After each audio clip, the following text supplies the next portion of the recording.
Hello, Florida fans. We are mid Florida week. This is Cody with F is for Fanatics.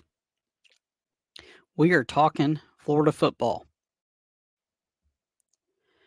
So, today, does Florida fans need to pump the brakes a little bit? And what do I mean by that? So, do we need to pump the brakes on expectations?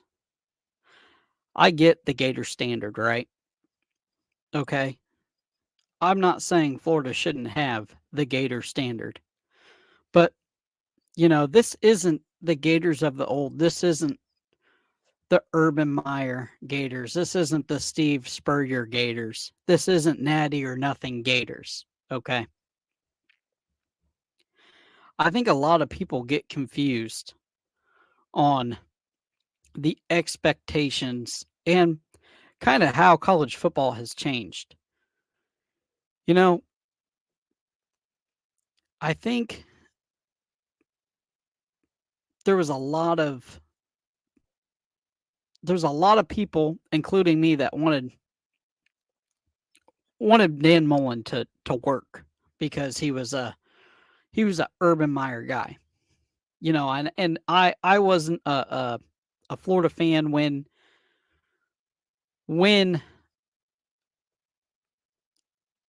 Florida was winning all those national championships. I became a Florida fan. A little bit about my background: I was in the Marine Corps, and I loved college football my whole life. My dad's a University of Wisconsin fan and a graduate from there. He had the opportunity to play golf there, ended up turning it down, and went into the Air Force. And but always college football was always on in my house. And one of my good friends from the Marine Corps was a big diehard Florida fan. Took me down to Gainesville. I fell in love with the University of Florida.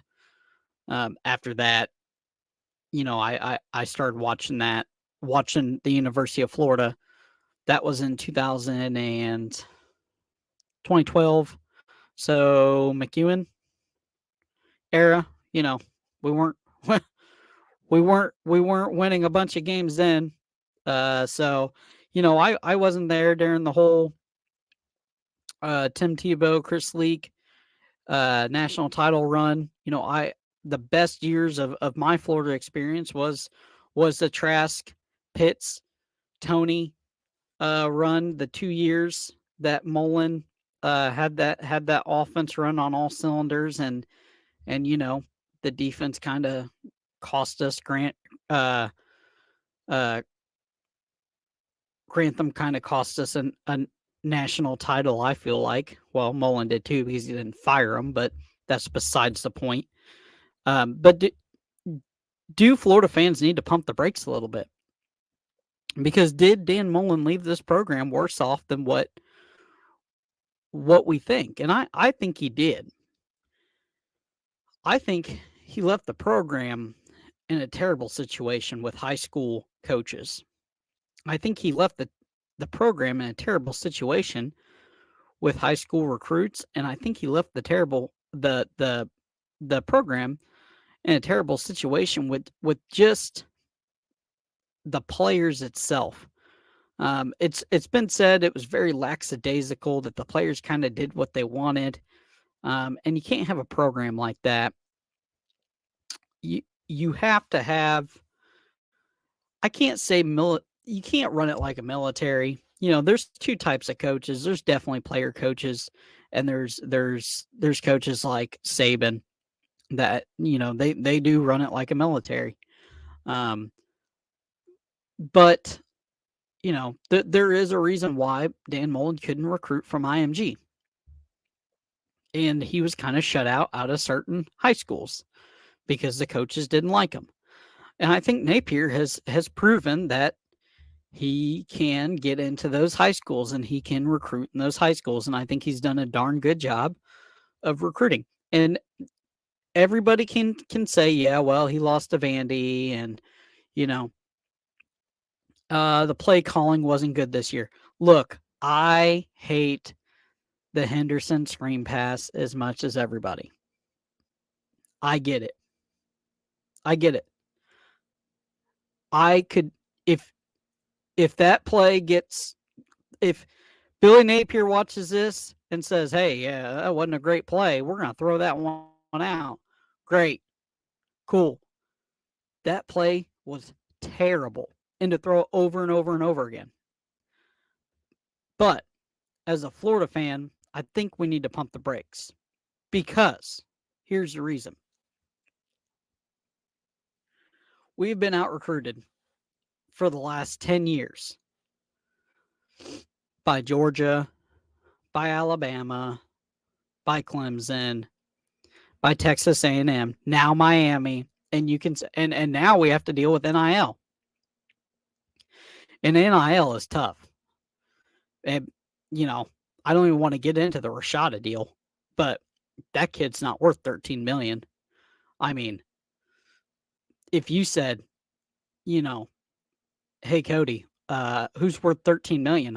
I would say, you know, can I get like can I get Trask back for, you know, does Trask have like 3 years eligibility left? We'll pay him 13 million left, but that's besides the point. But yeah, I think that people don't realize how bad this roster was when Napier inherited it. When I watched an interview with Chris Dorian, and he really I can't remember exactly what show it was on, but he really said it best. He said, you know, Florida does not have an SEC level roster depth wise. Like, yeah, they have like some good players, but depth wise, they just don't have the SEC depth. And in the SEC, you got to have elite talent 2, 3, 4 deep in every position. You know, it's we wonder, like, I think of okay, so like the Alabama game, the national championship game when Tua comes in for Hurts and wins it. That is SEC depth at quarterback. That's what Dorian's talking about. He's talking about that kind of depth because no other team has that. You know, you don't just say, you know, I have a guy that is so good that we essentially can win a national championship game with him, and he's just riding the pine. Like how often do we see that in the SEC and Alabama and Georgia where, you know, a guy gets hurt and, you know, it's just like, oh, you know, we're just gonna pull another 4 or 5 star off, and you know, he shows up in the game and you think you have it made. And next thing you know, he goes out and scores 3 touchdowns and 175 yards, and you've never even heard of him. Sorry, guys. So I think there's a lot to be said about that, about getting that SEC depth. Now, Billy Napier's recruited very well this year. I think the class was a little smaller, and yes, he whiffed on some guys. I feel like there were some guys he really whiffed on. We lost some key battles to Miami. I get that. But I feel like where Billy Napier's going to shine is his evaluation skills. I feel like that, and we've already seen it in Jakeem Jackson, where a guy is not so highly touted in 247 and on 3. And if you've seen my past, 247 is all I really look at. That's the only recruiting evaluator I look at. I don't really look at Rivals on 3, ESPN, but I feel like their evaluation is very, very good because most of our guys has gone through the roof. when they played in senior bowls and camps and all that. I feel like Billy Napier's evaluation has been very, very good. And I like that. That's how you find guys that nobody's going after that turns into guys that can be 5 stars that you don't have to necessarily court like 5 stars. And I like that. Because the 5 stars take a lot of time, they take a lot of money to fly in and kind of court and wine and dine and all that. Like, if you don't think it takes money to do all that, it takes a lot of money. And let alone the NIL money to get them to actually sign. We already saw how that was. And I just don't I don't necessarily think the Gator Collective right now is set up for that. I don't think our boosters are really set up to land the giant. Like, yeah, we'll get 1 or 2, but I don't think we're set up to like Bama to get 6, 7, 8 5 stars right now. So the evaluation process is apparent to land a good class. And Billy Napier has done that this last class. He assigned a lot of elite blue chip talent that is rising every single. It feels like every day that one of his kids is rising, and every single camp we're seeing clips of one of his kids rising. So that's good. So I just feel like that Florida fans just need to pump the brakes a little bit. I mean, we got this guy for a while.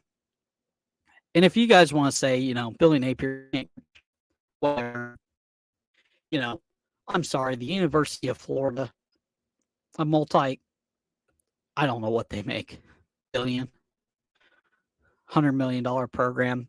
They're not going to hire a guy that can't coach. Okay.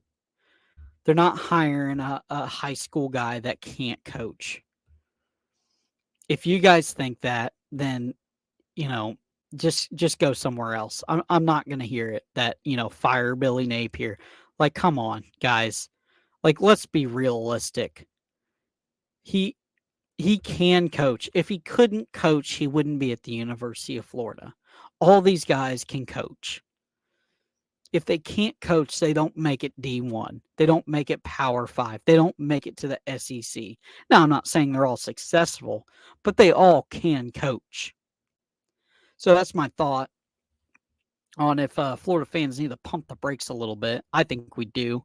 I think we need to give this guy at least 3 or 4 years.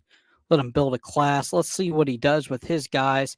I know everybody says, oh, let's see what he does with his guys and da-da-da, but let's see what he does, man. And I'm optimistic. I want to be a glass half full. Check out some of our content we're pushing out every single day. I just made a video about our schedule that's going to go out before this one.